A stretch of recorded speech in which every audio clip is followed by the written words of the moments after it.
Well, thanks for that. Okay, well, here's the thing here. So before I sort of really get into it, I want to tell you a story that happened to me this morning, actually, because it kind of blew my mind. It's vaguely kind of related to innovation. So my wife and I, we've got two kids, and our oldest kid is 5, and he's a remarkable little kid. He's been really, really into kind of the idea of pulling ideas together for quite some time.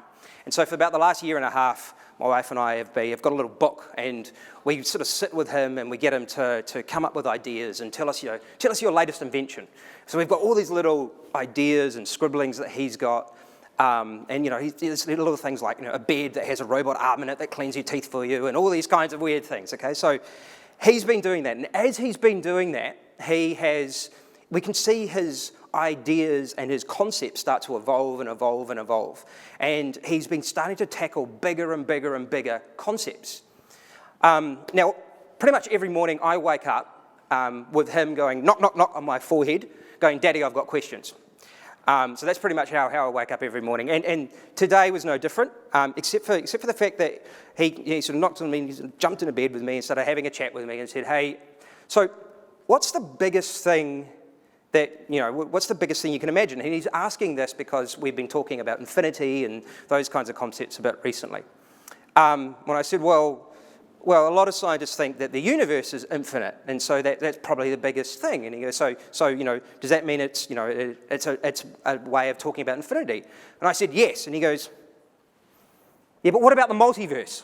And I was like, oh my God, it completely blew my mind.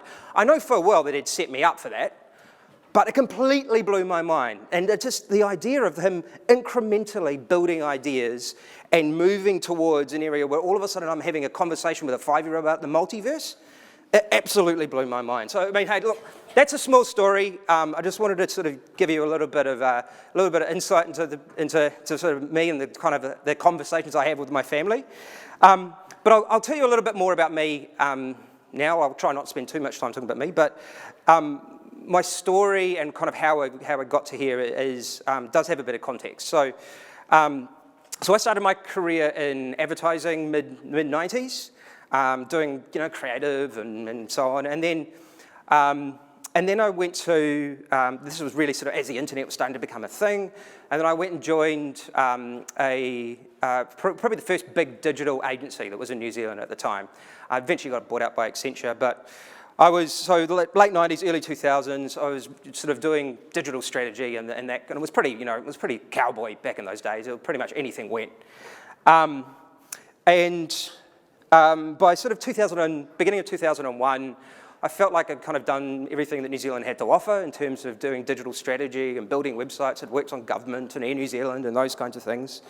So I moved over to Australia, and I'm here kind of by accident, to be honest. I was in Melbourne. I was going to be here for about 12 months, and then I was off to New York. So I got here about April 2001, and then I was doing freelance sort of digital strategy work. And then September 11 happened. And because September 11 happened, the job that I had lined up in New York ceased to exist, and a whole range of things changed, of course. So I started reorientating my career and my options at that point. I joined the company I'm with now, W3, 2003. By 2007, I'd taken it over, and I restructured it into becoming a digital agency at first, and then a digital consultancy and innovation consultancy is kind of where we are now. And that pathway has allowed me to, I'm very, very fortunate, very lucky. I've met some amazing people. I've managed to do work all around the world thinking about innovation and how things are changing, and got really, really interesting perspectives, from my perspective anyway, of what the space is actually about. And one of those perspectives was really thinking about innovation. Why has innovation become such a big topic? Why is it, obviously it's been talked about a lot, but having a view and thinking about this thing and going through a process of, as I think was mentioned before, I was a columnist for BRW around digital strategy and innovation for about 6 years. So always trying to think about what are these big trends going on? And one of the trends, and one of the comments I make is really thinking about innovation in the Australian context. So while I was doing some work in the US a while ago, so I did some work with SAP North America. So writing for BRW, writing about all sorts of ideas, it brought up some interesting opportunities. One of those opportunities was I got a phone call. I was walking up Swan Street and somebody said, hey, this is from the office of the president of SAP North America. We've got a call for you. And I'm, okay. And then, hey, we've read a few of your articles. We're running this big transformation program. We'd like you to get over to Philadelphia. How soon can you be here? So, on the next flight pretty much. And we ended up, sort of doing a whole bunch of work. But the thing that was really remarkable for me at that point was it was really only about 2 years after the GFC hit. And the conversation there was so different.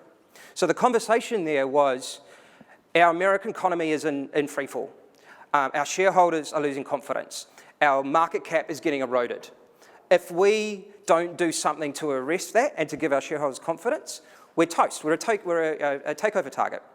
So we need to think about how we embed innovation inside the whole organisation. We need to think about how we take design thinking methodology and get everybody involved with it. We need to look at every line of business and every single element that we're doing and think about, can we do it new? Can we do it faster? And can we put our customers or our customers' customers at the centre of what we do? Now, at the same time, we were having conversations back here, and it was a little bit to do with this. Hey, the rest of the world's a bit scary, and Australia's got mining, and our economy's all right. Let's just not rock the boat, shall we? So the whole idea of well, yes, yes, overseas need to innovate. Of course they do, but we're fine. Now, there's an old saying, nothing breeds innovation like necessity. And I think that whole idea of necessity is really what was going on within US and the US economy. Now, what's happening here, of course, is that things have changed. Things have changed dramatically. Because there was a delay, but we're now starting to move into a space where now we have to catch up. Oh, the rest of the world's moved ahead, where there's all these new things happening in the rest of the world that we didn't expect was going to happen. We now have to catch up. So, There's another way of thinking about this as well, which I'll also put in the Australian context, which is having a think about the 3 phases of digital transformation, and the one that we're in now. So this is again from GFC till now. So the very first phase of digital transformation, particularly in Australia, was to do with cost out. So it was really IT driven. It was about how do we take cost out. So the rest of the world looks a bit scary. Things are a bit unbalanced. How do we just rip some cost out of the business, and how do we do a lot of automation? So that was really a big driving factor of what was going on. Then while businesses were spending a lot of money on this cost out, what was going on was that, of course, the market was evolving. The world was evolving dramatically. And so the big thing that had happened was, so we're removing all this cost from the business, but hang on, our customers are really hard to get hold of. What's happened there? Well, what had happened, of course, is that social media had absolutely exploded. The number of channels that you could talk to your customers with had absolutely exploded. And then all the other channels, so you market and brand and so on, had become much less effective. So the next phase of digital transformation was very much around, it was called customer, but it was actually around marketing. It was around marketing automation. There was a lot to do with, with bringing in, with thinking through CRM and bringing in marketing automation tools, thinking about new techniques from being able to reach and talk to customers. Now, and that's really been going on. It's still going on in many ways, but what's happened to a lot of businesses as they've been doing that is they've got closer and closer and closer to their customers. They've got more and more insights about them, and all of a sudden they realised, oh shit, a lot of our traditional revenue streams, a lot of the ways that we earn money, a lot of the ways we think about our customers are starting to change. We've got external pressures, there's regulatory pressures, and the customer expectation itself is starting to dramatically shift. So what are we going to do about that?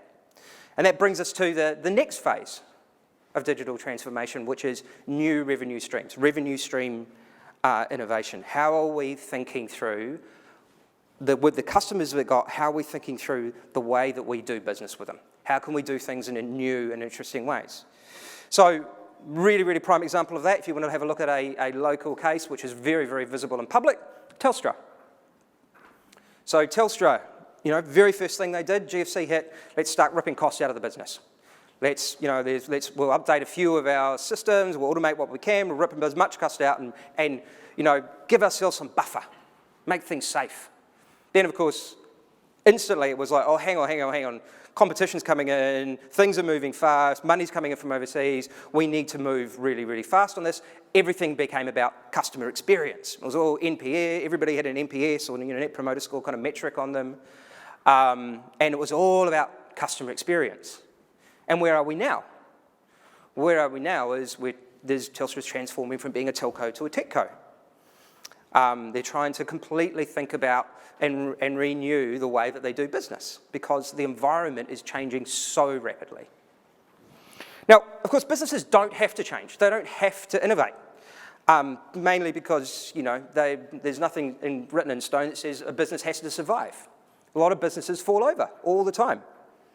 We all know the story about Kodak and all these kind of businesses that just refused to believe what was going on. And just didn't respond.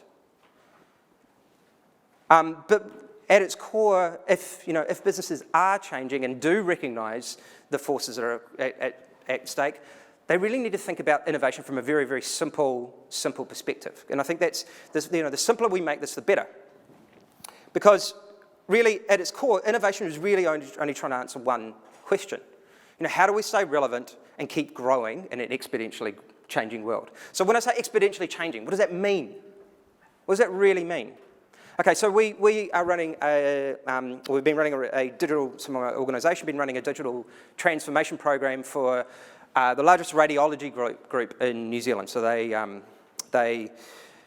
are responsible for about 45% of New Zealand's medical imaging. So really, so they have a major impact on New Zealand's health system. And their board got us in initially to do kind of a technology review. Mostly it was about how can you help us save some money? How can we bring in some new tools and techniques and save some money so it has a short-term bump on shareholder value?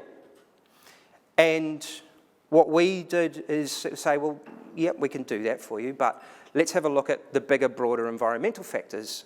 And the one thing that they were talking about but really weren't preparing for was artificial intelligence. And so the way we sort of talked about that is let's think about how fast artificial intelligence is going to impact your industry. So every single time a new radiologist becomes like an expert or gets to the point where they're trained, they had to start from zero. That person was a young baby who knew nothing and has gone through their life and they've gone through training and then they've tried to learn as much as possible throughout the human history of their area of medicine so that they can then become an expert in radiology. They then become better and better and better through repetition, through constantly looking at medical imaging and making a diagnostic. Now, artificial intelligence never goes backwards. It's never going to go backwards. Every single scan always makes it better. So it is exponentially moving faster and faster and faster and faster, and there is no way that it isn't going to be better than every human out in any way any human could possibly be. So again, this is kind of this level of exponential change is actually going on. It's going on in every single industry. So as an organisation, so what are you trying to do to respond to that? And coming up against organisational change and moving things forward within organisations is really hard. The natural inclination for a lot of organisations is to slow things down. Okay, that's a good idea, but let's make it bigger. Let's do more of it, and we'll do it a little bit later when it's safer. So slow it down. Let's it's bigger, bigger, bigger, bigger, more, more, more. We can do more of this. Can you? But as we all know, when that happens, it gets bigger and bigger and bigger and bigger, and the size of the potential fuck up becomes huge. Okay, so how can you do smaller, less, now? How can you move things immediately? That's the question. That's the question you've got to ask. Rather than going, okay, we need to sit down and we need to scope every single element of this out, how do we get in front of a customer? How do we do something very, very light and fast and test something out really, really, really quickly? Why is that important? Because you've got to think about kind of the area where you're on. There's a lot of terms out there like, sort of design thinking and lean startup and digital transformation, and, profit and loss transformation and so on. But really, where is your business on the spectrum of kind of like maturity? You've got progressive transformation. So how are we finding new business and growing into new markets and doing new things? And then you've got defensive transformations. How are we just staying relevant? And these are the areas you've got to think about where you are. When you're thinking about innovation or in the conversation with the customer, where are you on that process? What is the stage that your business is in? Yeah, defensive is good, and it's going to help kind of keep the wolves at bay for a short period of time. But if other people are going to be doing that, this is the taxi industry, and this is Uber. I mean, one of the things I like to talk about as well is thinking about having a crystal clear insight about the customer. Because if you can have a very, very, very clear insight about the customer, your potential for innovation, your potential for change is absolutely immense. So Nike, big brand, they sell shoes and clothes, and, people run fast and jump and sweat and all those kinds of things. So Nike, many, many years ago now, we were working on kind of their broad digital strategy. And they were starting to see what a lot of other businesses were doing and going, it doesn't really feel right to us, because what a lot of other businesses were doing, we're just going to collect as much data as we possibly can around our customers, and we're going to focus on segmenting that data out, and then we're going to send out lots of messages, and we're going to make our advertising as relevant as possible, and people are going to buy more shit from us. That's basically what Nike was seeing happening in the market, and they were true. It was absolutely true. It was basically a lot of their competitors were using technology for technology's sake. There was marketing automation. There was all of these tools going on, and they said, "Well, hang on, but what's our brand about? If we were just about selling shoes and selling clothes, that's what we would do. But our brand is about a lot more than selling clothes and selling shoes. Our brand is about performance. How do we help our customers perform at their peak? Can we do that?" And so they had that insight and said, no, this is just one single thing. Can we help our customers perform better? And so what did they do? They built Nike Plus, which started as a sensor in the shoe and allowed people to track how far they were running. And then it became a wristband. And then it became an app on your phone. And then it became a suite of apps. And now you can buy it, and it's an app on your watch. And then that gave birth to the whole category of fitness tracking. And what did that allow them to do? It allowed them to get closer and closer and closer to their customer. They started really small and innovated and innovated and innovated and kept going and going and going. It allowed them to understand how far people were running in their shoes, what kind of running they were doing. It allowed them to get friends together and organise around a Nike running event without having to spend any money. It was just giving their customers and their fans the tools to do it. One clear insight: how do we help our customers perform at their best?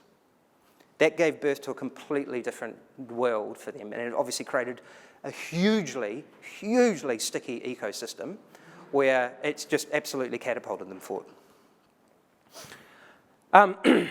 So how do I have an impact? with inside your organisation, how do you have an impact? I mean, innovation, of course, is part creativity.